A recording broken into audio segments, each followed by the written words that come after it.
নমস্কার বন্ধুরা, Piyali lifestyle with village ফুডে সকলকে স্বাগত জানাচ্ছি। আজকে গাটে কুচুর দুটো দুর্দান্ত নিরামিষ রেসিপি তোমাদের সাথে শেয়ার করব। ভিডিওটা স্কিপ করবো না, প্রথম থেকে শেষ পর্যন্ত দেখার অনুরোধ রইল। আর গাটে কুচু যে কোনো নিরামিষ দিন এইভাবে রান্না করতে পারেন, খেতে কিন্তু দুর্দান্ত লাগবে। খুব অল্প তেল মশলায় তোমাদের সাথে রান্নাটি শেয়ার করছি। তাহলে কীভাবে করলাম চলো দেখে নেওয়া যাক। এখানে আমি গাঁটি নিয়েছি। প্রথমে গাঁটিগুলো আমি পরিষ্কার করে নেব। এইভাবে আমি আস্তে আস্তে করে গাঁটির গাঁটির ছোকাগুলো কিন্তু খুব হালকাভাবে টানলেই চলে আসছে। আর খুব সাধারণভাবে কিন্তু এইভাবে করে নিতে পারবে। আমি ছুরি দিয়ে করছি, আর তোমরা তোমাদের ইচ্ছে মতো কিন্তু করে নিতে পারো। মানে বটি দিয়েও কিন্তু এই ছোকাটা পরিষ্কার করে নিতে পারে। কিন্তু আমার মনে হয় বটি দিয়ে করতে গেলে এর সাথে গাঁটিটাও কিন্তু অনেকটা নষ্ট হয়ে যায়। আর এইভাবে যদি আমি পরিষ্কার করি তাহলে শুধু ছোকাটা চলে আসবে। এই দেখো খুব সাধারণভাবে কিন্তু আমি করছি। এরকম করে প্রথমে সব কটা গাঁটি আমি পরিষ্কার করে নেব।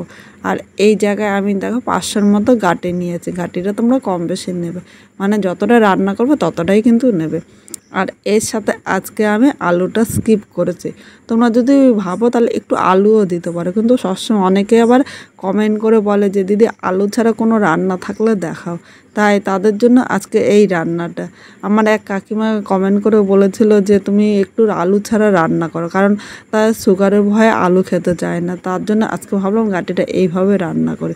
আর এইভাবে রান্না করলেও কিন্তু খেতে দুর্দান্ত লাগবে। এখানে কথা বলতে বলতে গাঁটিগুলো পরিষ্কার করে নিয়েছি। এবার এই জায়গাটা আমি একটু পরিষ্কার করে নিলাম। আর এদিকে গাঁটিগুলো দেখো একদম পরিষ্কার করে নিয়েছি। এবার কিন্তু গাঁটিগুলো আমি কেটে নেব।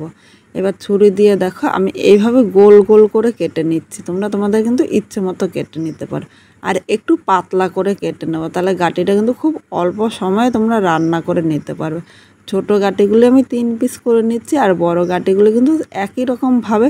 দেখো এই গাঁটিটা আমার 6 পিস হয়েছে। এর কম বেশি হতে পারে, তাতে কিন্তু অসুবিধা নেই। আমি এইভাবে কাটছি দেখে তোমাদেরও কাটতে হবে তা কিন্তু না। তোমরা তোমাদের নিজেদের ইচ্ছে মতো কিন্তু এইভাবে কেটে নিতে পারো। এখানে সব গাঁটিগুলো কাটা হয়েছে। এবার এই জায়গায় দেখো একটা পাত্রের মধ্যে আমি জল নিয়ে নিলাম। এখন এর মধ্যে গাঁটি দিয়ে গাঁটিগুলো আমি ধুয়ে নেব। গাঁটিটা থেকে দেখো কতটা নোংরা বেরিয়েছে। এইভাবে হাত কষলিয়ে কষলিয়ে গাঁটিটা আমি 3 বার ধুয়ে নিয়ে এসেছি। আর এদিকে দেখো জলটা কিন্তু একদম পরিষ্কার হয়ে গিয়েছে। এবার আমি গাঁটিগুলো একটা থালের মধ্যে তুলে নিলাম। এখানে সব গাঁটিগুলো তোলা হয়ে গিয়েছে। দেখো তাও কিন্তু গাঁটিটার মধ্যে কতটা জল রয়েছে। এবার আমি আর একটা থালা নিলাম। এই থালার মধ্যে এবার এই থালা থেকে গাঁটিগুলো নিয়ে নেব। দেখো এইভাবে নেওয়াতে গাঁটির সাথে যে জলটা আসলো, জলটা কিন্তু থালায় থাকলো।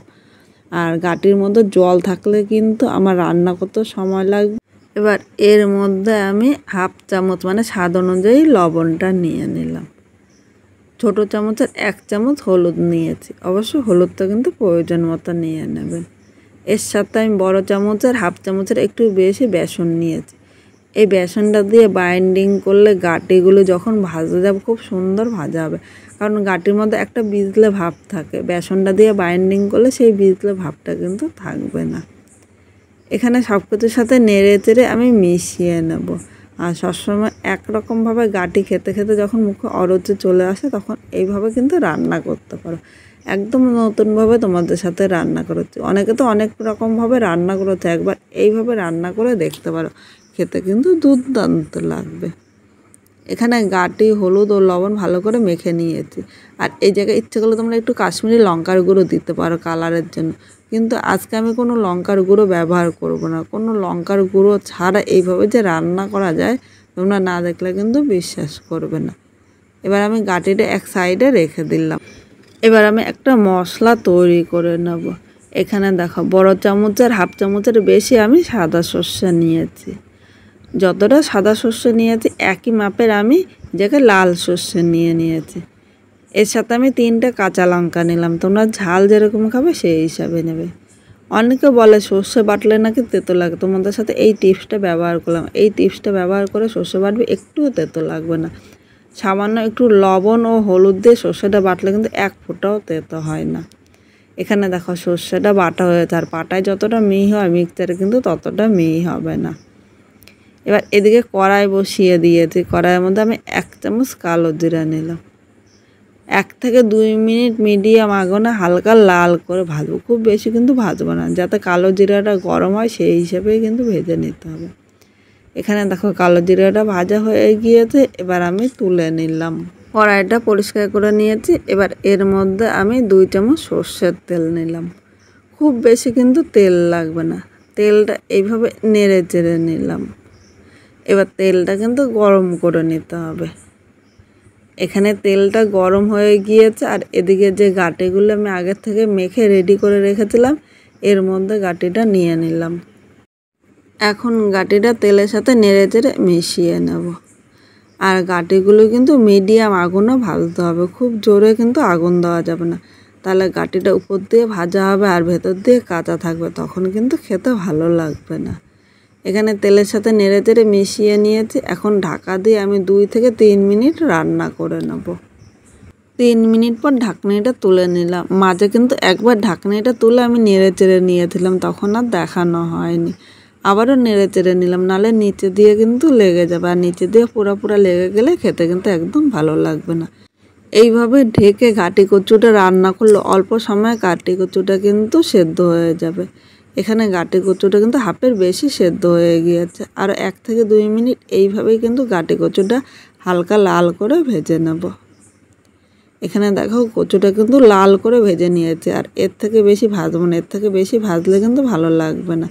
আর এখানে দেখো ঘাটি কচুগুলো একদম সেদ্ধ হয়ে গিয়েছে। এবার আমি নামিয়ে নিলাম।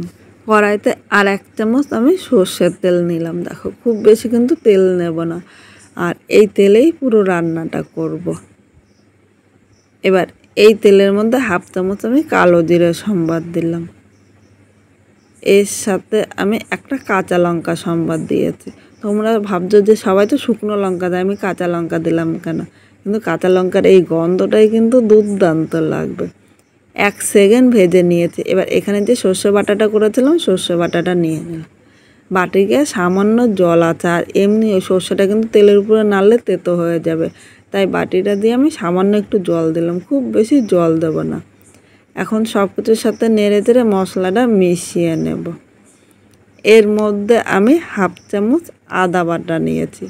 বন্ধুরা তোমরা কিন্তু খেয়াল করো, আদাটা কিন্তু আমি সর্ষের সাথে বাটিনি, ইচ্ছে করলে তোমরা সর্ষের সাথে একসাথেও কিন্তু বেটে নিতে পারো। এবার সব কিছু নেড়ে চেড়ে মিশিয়ে নিয়েছি। এইভাবে আমি 1 থেকে 1.5 মিনিট কষিয়ে নেব, খুব বেশি কিন্তু কষাবো না। এবার এখানে আমি স্বাদ অনুযায়ী লবণ দিলাম, খুব বেশি লবণ দেবো না, কারণ গাঁটি ভাজার সময় কিন্তু লবণ দিয়েছি, তাই এই জায়গায় যতটা লাগবে ঠিক ততটাই নিতে হবে। ও 1/2 চামচ হলুদ নিয়েছি। এবার লবণ ও হলুদটা নিয়ে এবার এর সাথে মিশিয়ে আরও 1 থেকে 2 মিনিট এইভাবে কষিয়ে নিতে হবে, আর খুব বেশি কষালে কিন্তু খেতে ভালো লাগবে না। এর সাথে আমি গাঁটি কচুগুলো নিয়ে নিলাম। ঘাটি কচুগুলো এর সাথে নেড়ে চেড়ে মিশিয়ে 1 মিনিট মিডিয়াম আগুনে কষাবো। খুব বেশি কিন্তু আমি জাল দেবো না, কারণ খুব জোরে জাল দিলে নিচে দিয়ে পোড়া লেগে যাবে, আর পোড়া লেগে গেলে খেতে একদম ভালো লাগবে না। এখানে সব মশলা কষানো হয়ে গিয়েছে। এবার এর মধ্যে একটু উষ্ণ গরম জল দিয়ে দিলাম। অবশ্য তোমরা চেষ্টা করবে একটু উষ্ণ গরম জল দিতে, একটু উষ্ণ গরম জল দিলে গাঁটিগুলো তাড়াতাড়ি সেদ্ধ হয়ে যাবে, আর ঝোলটাও খেতে ভালো লাগবে। ঠান্ডা জল দিলে গাঁটিগুলো কিন্তু শক্ত থাকবে, খেতে একটুও ভালো লাগবে না। সব কিছুর সাথে নেড়ে চেড়ে মিশিয়ে নিয়েছে। এখন ঢাকা দিয়ে মিডিয়াম আগুনে 3 মিনিট রান্না করে নেব। 3 মিনিট পর ঢাকনিটা তুলে নিলাম। এবার একবার আমি নেড়ে চেড়ে নেব। আর এখানে দেখো গাঁটিগুলো কিন্তু সেদ্ধ হয়েছে। এটা দেখতে যতটা সুন্দর হয়েছে খেতে কিন্তু ততটাই সুস্বাদু হয়। এইভাবে আমি আরও 1 থেকে 1.5 মিনিট রান্না করে নেব। 1.5 মিনিট রান্না করে নিয়েছি। এখানে কিন্তু গাঁটিটা আমার হয়ে গিয়েছে। আজকে খুব সাধারণভাবে গাঁটিটা রান্না করেছে। তোমাদের কীরকম লাগলো অবশ্য কমেন্ট করে জানাতে কিন্তু ভুলো না। নতুন কোনো বন্ধু আমার এই ভিডিওটি দেখতে আসলে ভালো লাগলে একটা লাইক শেয়ার ও কমেন্ট করো, আর সাবস্ক্রাইব করে পাশে থেকো, যাতে নতুন নতুন ভিডিও আপলোড করলে সবার আগে নোটিফিকেশান আপনার কাছে পৌঁছিয়ে যায়। এবার এখানে দেখো শেষে যে কালো জিরেটা আমি রেখেছিলাম, এই কালো জিরেটা আমি হাতটা দিয়ে একদম মিহি করে ভেঙে নিয়েছি। তোমরা ইচ্ছে করলে পাটায় বাটতে পারো, কিন্তু একদম মিহি করতে হবে না, একটু দানা দানাভাবে করে নিতে হবে। এর উপর দিয়ে আমি আবার ছড়িয়ে দিলাম। এবার এটা নেড়ে চেড়ে মিশিয়ে নিয়েছি। এখন 1 মিনিট স্ট্যান্ডিং টাইমে রাখবো। এই কালো জিরাটা দেওয়াতে কিন্তু এই ধাপটা দুর্দান্ত আসবে। এবার একটা বাটির মধ্যে নামিয়ে নিলাম। এইভাবে করে ভাত বা রুটি দুটোর সাথে কিন্তু দুর্দান্ত লাগবে। এরপরে নিরামিষ রান্নাটা কীভাবে করলাম চলো দেখে নেওয়া যাক। এখানে গাঁটিটা আমি পরিষ্কার করে নিয়েছি। এবার একটা গেটের সাহায্যে এইভাবে গেট করে নেবো। আর গাঁটিটা কাটার আগে কিন্তু আগে ভালো করে ধুয়ে নিতে হবে। এইভাবে পুরো গাঁটিটা আমি গেট করে নিয়েছি। এখানে কড়াইটা বসিয়ে দিলাম। কড়াইয়ের মধ্যে সর্ষের তেল দিয়ে দিলাম। সর্ষের তেল বা সাদা তেল তোমরা যে কোনো তেল দিয়েই কিন্তু রান্না করে নিতে পারো, কিন্তু আমার মনে হয় সর্ষের তেল দিয়ে খেতে বেশি ভালো লাগবে। এবার খুন্তিটা দিয়ে তেলটা একটু নেড়ে চেড়ে নিলাম। তেলটা গরম হয়ে গিয়েছে। এখানে আমি 1/2 চামচ কালো জিরে সম্বার দিলাম। এবার এই সম্বারটা আমি 1 সেকেন্ড ভেজে নেব। এর মধ্যে আমি 1 চামচ আদা গ্রেট করে নিয়েছি। অবশ্য তোমরা আদাটাকে এই জায়গায় গ্রেট করে দিও, কারণ বাটার থেকে গ্রেট করে দিলে যখন মুখে পড়বে খেতে কিন্তু ভালো লাগবে। আর যেহেতু আমি নিরামিষ রান্না করছি তাই এই জায়গায় পেঁয়াজ রসুন স্কিপ করেছি। আর তোমরা ইচ্ছা করলে কিন্তু একটু রসুনের কোয়া দিতে পারো, কারণ রসুনের কোয়া খেতে খুব ভালো লাগে। আর এই জায়গায় 4টে আমি কাঁচা লঙ্কা দিয়েছি। লঙ্কাগুলো প্রচণ্ড ঝাল, তোমরা যেরকম ঝাল খাবে সেই হিসাবেই কিন্তু লঙ্কাটা নিয়ে নেবে। এবার এই জায়গায় ততক্ষণই কষাতে হবে যতক্ষণ না আদার কাঁচা গন্ধ চলে যায়। মিডিয়াম আগুনে আমি 2 থেকে 3 মিনিট এইভাবেই কষিয়ে নেব। এখানে সব কিছু ভালো করে কষিয়ে নিয়েছে। আর দেখো আদাটাও কিন্তু খুব সুন্দরভাবে কষানো হয়েছে। এই জায়গায় যে গাঁটি কচুগুলো আমি গ্রেট করে রেখেছিলাম এর মধ্যে আমি নিয়ে নিলাম। এখন গাঁটি কচুগুলো নেড়ে চেড়ে সব কিছুর সাথে ভালো করে মিশিয়ে নেব। আর মিডিয়াম আগুনে কিন্তু রান্না করতে হবে, খুব জোরে আগুন দেওয়া যাবে না। কাটি কচুটা তাহলে নিচে দিয়ে ধরে যাবে। আর নিচে দিয়ে এইভাবে কড়াইতে যদি লেগে যায় তাহলে খেতে কিন্তু একদম ভালো লাগবে না। এইভাবে দেখো সব কিছুর সাথে নেড়ে চেড়ে মিশিয়ে নিয়েছি। এবার এর মধ্যে আমি স্বাদ অনুযায়ী লবণ নিলাম। এর সাথে সামান্য একটু হলুদ দিয়ে দিলাম। এখন হলুদ ও লবণটার সাথে নেড়ে চেড়ে মিশিয়ে আরও 3 থেকে 4 মিনিট মিডিয়াম আগুনে রান্না করে নেব। অনেকে তো অনেক রকমভাবে রান্না করে, তো একবার এইভাবে করে দেখতে পারো, খেতে কিন্তু দুর্দান্ত লাগবে। আর খুব সাধারণভাবে অল্প সময় মাত্র 5 মিনিটে এই রান্নাটি তোমরা করে নিতে পারবে। এখানে হলুদ ও লবণ মেশানো হয়ে গিয়েছে। এবার এই জায়গায় একটু আমি লঙ্কার গুঁড়ো দিয়ে দিলাম, কারণ আমার মনে হচ্ছে এই কাঁচা লঙ্কাটা দেওয়ার পরও ঝাল কম হবে। আর এই রান্নাটাই ঝাল কম হলে খেতে কিন্তু ততটা ভালো লাগবে না, তাই এই জায়গায় আমি লঙ্কার গুঁড়ো দিয়েছি। আর তোমরা ইচ্ছা করলে এই জায়গায় এই লঙ্কার গুঁড়োর পরিবর্তে কাঁচা লঙ্কাও নিতে পারো, কিন্তু এই লঙ্কা দিলে কালারটাও কিন্তু সুন্দর হয়। সব কিছু নেড়ে চেড়ে মিশিয়ে নিয়েছি। এবার আমি ঢাকা দিয়ে মিডিয়াম আগুনে 2 মিনিট রান্না করে নেব। 2 মিনিট পর ঢাকনিটা আমি তুলে নিলাম। এখানে দেখো গাঁটি কচুর মধ্যে আমি জল দিইনি, তাও কিন্তু একটা জল ভাব চলে এসেছে।